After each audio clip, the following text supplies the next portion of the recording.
মরিচ গাছে মরিচ কেন ধরে না এই নিয়ে আমি এখন আলোচনা করব। আসলে মরিচ না ধরার অনেক কারণ আছে। বিভিন্ন কারণে মরিচের ফুল ঝরে যায়, এজন্য মরিচ ধরে না, আশানুরূপ ফল পাওয়া যায় না। তো চলুন এখন আমরা আলোচনা করি কিভাবে মরিচ ধরানো যায় এবং কি কি কারণে মরিচ ধরে না। গাছে মরিচ না ধরার প্রধান কারণ হচ্ছে গাছে অতিরিক্ত পরিমাণ পানি দেওয়া। আসলে আপনাদের সবার লক্ষ্য রাখতে হবে যে গাছে ফুল আসার পর অতিরিক্ত পরিমাণ পানি গাছে দেওয়া যাবে না, হালকা হালকা পানি দিতে হবে যেন গাছের গোড়ার মাটি খুব ওই নরম না থাকে এবং খুব ঝরঝরাও না থাকে, সেই দিকে খেয়াল রাখতে হবে। খুব যেন শুকনোও না থাকে, মানে মোটামুটি এই মাঝে মাঝে পানি দিতে হবে আর কি।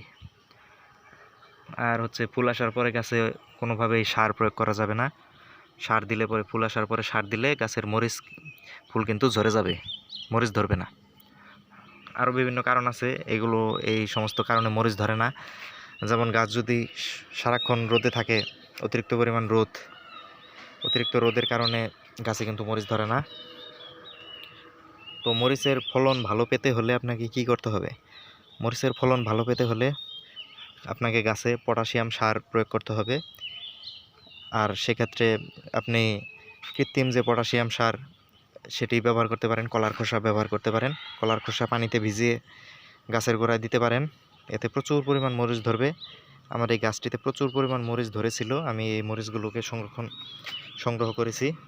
দেখেন এই যে এখনও একটা পাকা মরিচ অবশিষ্ট আছে। এখন আবার নতুন করে গাছে ফুল ধরা শুরু করছে। এটা একটি বোম্বাই মরিচ গাছ। এই গাছে প্রচুর পরিমাণ মরিচ পাই আমি এই গাছ থেকে। তো আপনারা যদি মরিচ গাছের সঠিকভাবে পরিচর্যা করেন তাহলে আশা করি আপনারাও অনেক ভালো ফলন পাবেন। তো ধন্যবাদ সবাইকে ভিডিওটি দেখার জন্য। ভালো থাকেন।